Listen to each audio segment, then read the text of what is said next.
We just can't be too careful when it comes to selecting the meat and the poultry that we plan to cook.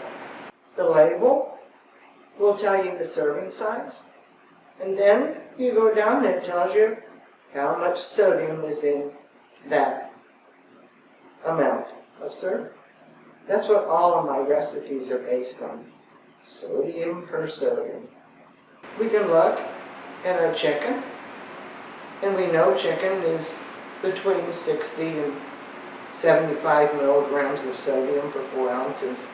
So we just pick up a package and go home. I did that once, and I came home and my chicken had 260 milligrams of sodium in it for 4 ounces, packed in a saline solution. Looked just like the other chicken.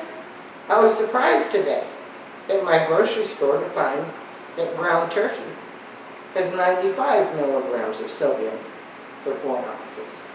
There were studies done that people who were eating steak and roast that had a lot of fat in it and they were eating the fat, they put more salt on their food than those people who were eating just the lean part.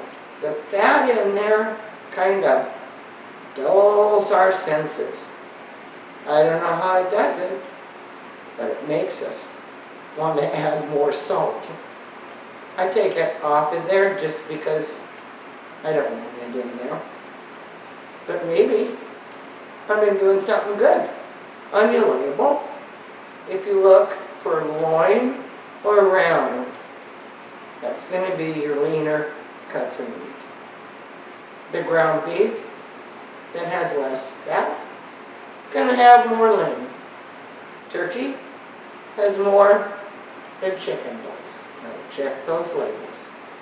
Only takes a couple of seconds to flip that meat over, look at the back, check out the sodium and the serving size. Sometimes we look at it and oh, the sodium looks pretty good. Look at the serving size and it's 3 ounces or 2 ounces. And it gets to be where it's not quite so good. We have to be conscientious label readers.